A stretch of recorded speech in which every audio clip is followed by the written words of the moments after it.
Engineers love solving problems, but sometimes they solve problems that don't actually exist. And that's when you get a 16-cylinder engine with 4 turbochargers that needs a laptop just to start. Sounds insane? Wait until you hear about the engine that literally required its own cooling tower. These aren't your average power plants. These are the automotive equivalents of bringing a flamethrower to a candle lighting ceremony. Brilliant, unnecessary, and absolutely magnificent. Let's dive in. Number 10. The Cadillac V864 engine. Reagan just became president, and Cadillac decided to reinvent the wheel.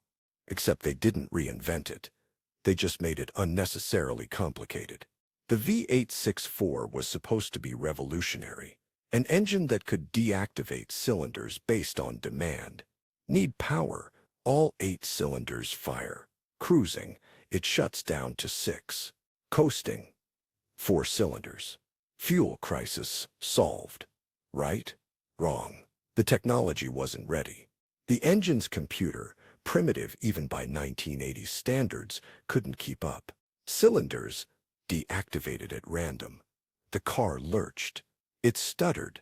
Mechanics nicknamed it the V8, sometimes 6, occasionally 4, but mostly headache. Cadillac sold about 100,000 of these before customers started ripping out the cylinder deactivation system entirely. Modern cars use this tech all the time, but in 1981, it was like trying to run Cyberpunk 2077 on a Game Boy. Number 9. The Chrysler turbine engine. Picture this. It's 1963, and Chrysler decides internal combustion is boring.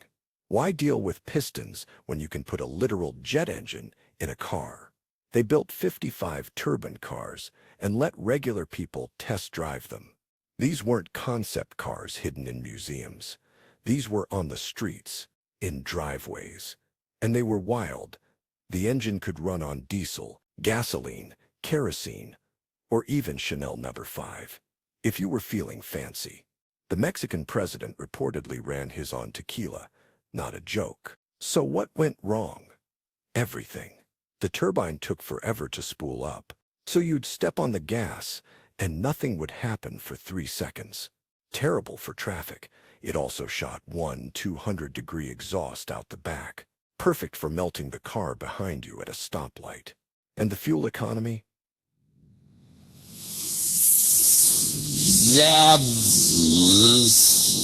Chrysler eventually scrapped most of them. But here's the kicker. Jay Leno owns one. And yes, it still runs. On whatever you pour into it. It's been in development hell since 2013. But its engine, that's real. And it's absurd. A 12.3-liter V16. 4 turbochargers. And a claimed output of 5,007 horsepower. Yes, you read that right. 5,000. For perspective, a Bugatti Chiron has 1,500. A Formula One car has around 1,000. To hit that number, this engine revs to 7,200 revolutions per minute while pushing 36 pounds of boost. That's enough pressure to make diamonds out of coal.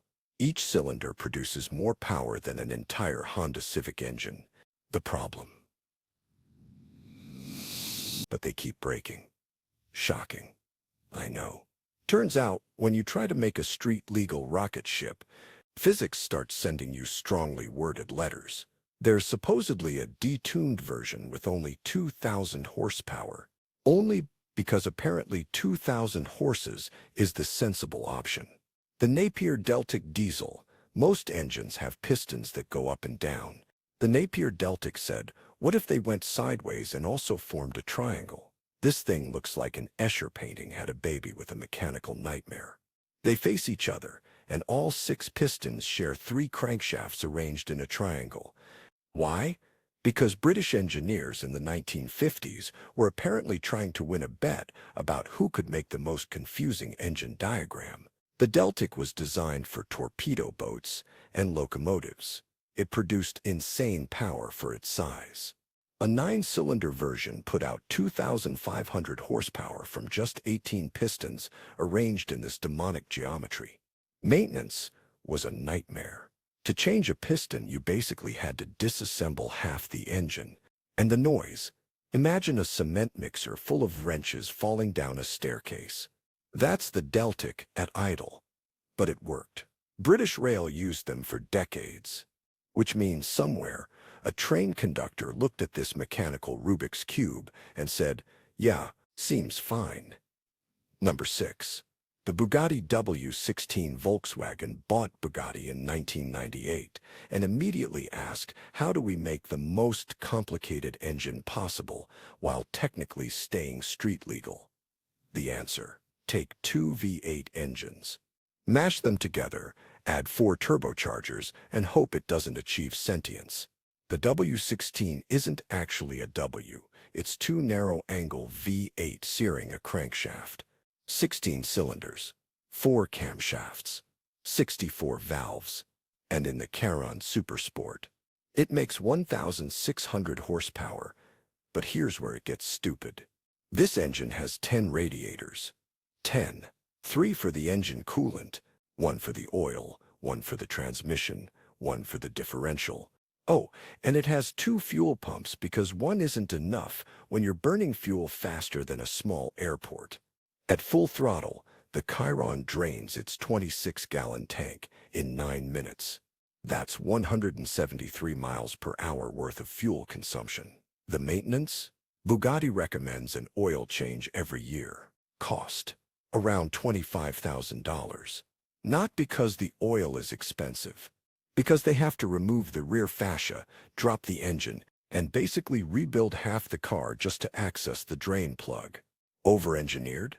Absolutely. Worth it? If you have to ask, you can't afford it. Number 5. The Volkswagen Dully. 12. Not satisfied with the W16, Volkswagen decided to put W engines in everything, including a Passat. Because nothing says family sedan like an engine configuration designed by someone having a fever dream. The W12 is 3 rows of 4 cylinders sharing 2-cylinder heads. It's compact, powerful, and sounds like it's perpetually angry at geometry. VW put this in the Phaeton, their attempt at a luxury car that cost as much as a BMW 7 Series but looked like a slightly bloated Passat. Dealers couldn't sell them. Customers were confused, and mechanics took one look under the hood and started charging triple. The highlight: VW built a special factory just to hand-assemble Phaetons in a glass building in Dresden. Classical music played in the background. Workers wore white gloves. All this effort for a car with a needlessly complex engine that nobody wanted. The Phaeton lasted 14 years and sold like hotcakes.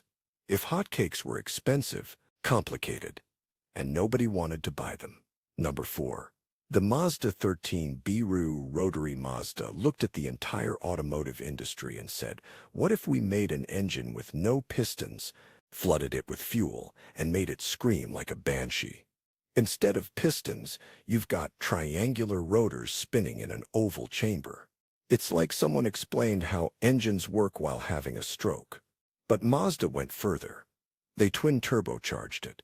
They gave it sequential turbochargers, meaning one spools up for low RPM, then the second one kicks in for high RPM.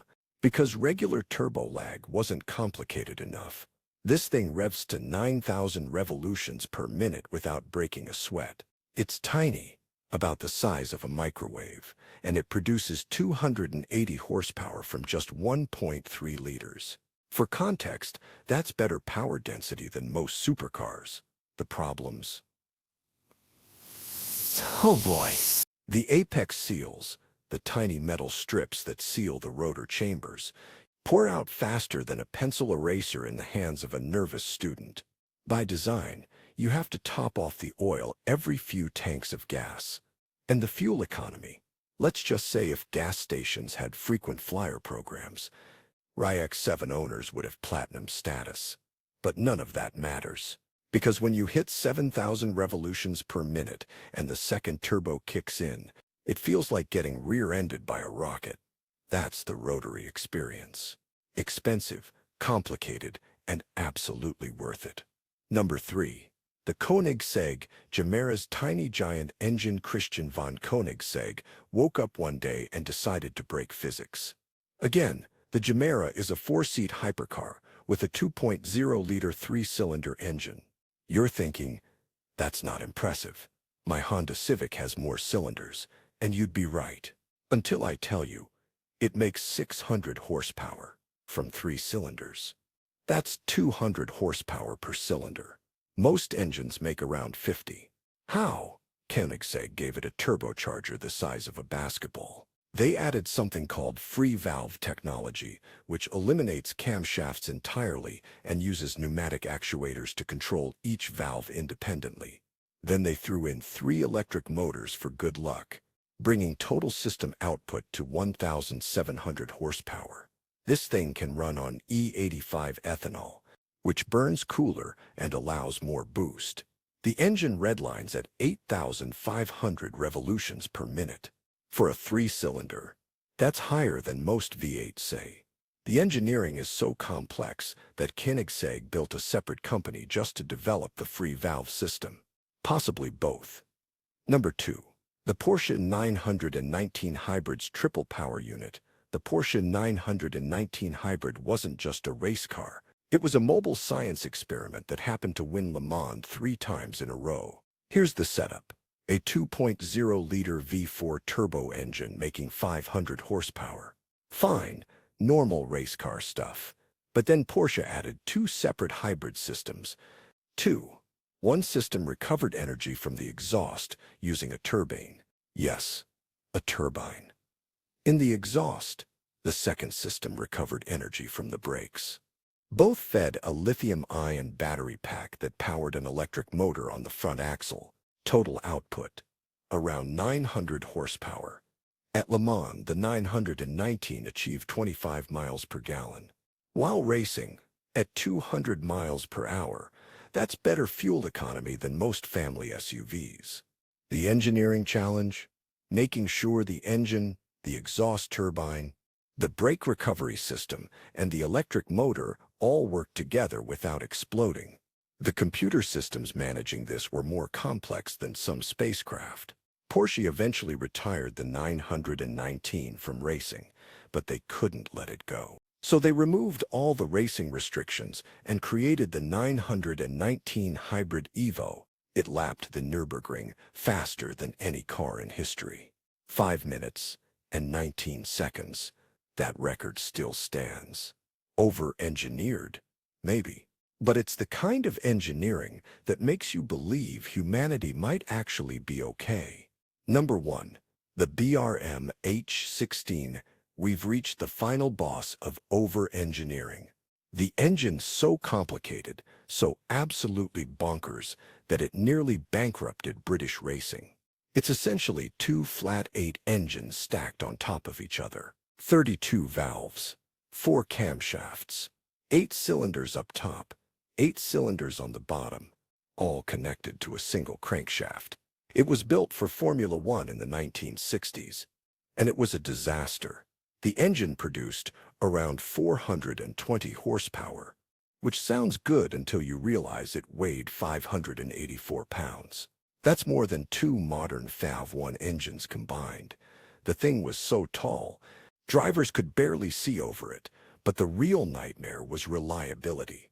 The H16 had so many moving parts that something was always breaking. Teams would rebuild it after every race. Sometimes during the race, it vibrated so violently that it shook bolts loose. Mechanics found parts that had fallen off, just lying in the engine bay. Jackie Stewart, one of the greatest drivers ever, called it a piece of junk. Jim Clark refused to drive it. The only race it ever won was the 1966 United States Grand Prix. And that was because everyone else broke down first. BRM spent millions developing this mechanical nightmare. Today, it's remembered as one of the biggest engineering failures in motorsport history. But here's the thing. Someone looked at the idea of stacking 2 engines and said, yes, let's build that. And they did. It didn't work, but they tried. And that's the spirit of over-engineering. Solving problems that don't exist. building things that probably shouldn't be built, and occasionally creating something so magnificent that it changes everything. Most of these engines failed. Some barely worked, but every single one pushed boundaries. They prove that sometimes the best ideas are the crazy ones. Thanks for watching. If you enjoyed this dive into automotive insanity, you know what to do. And if you want to see more engines that make engineers question their life choices, let me know in the comments.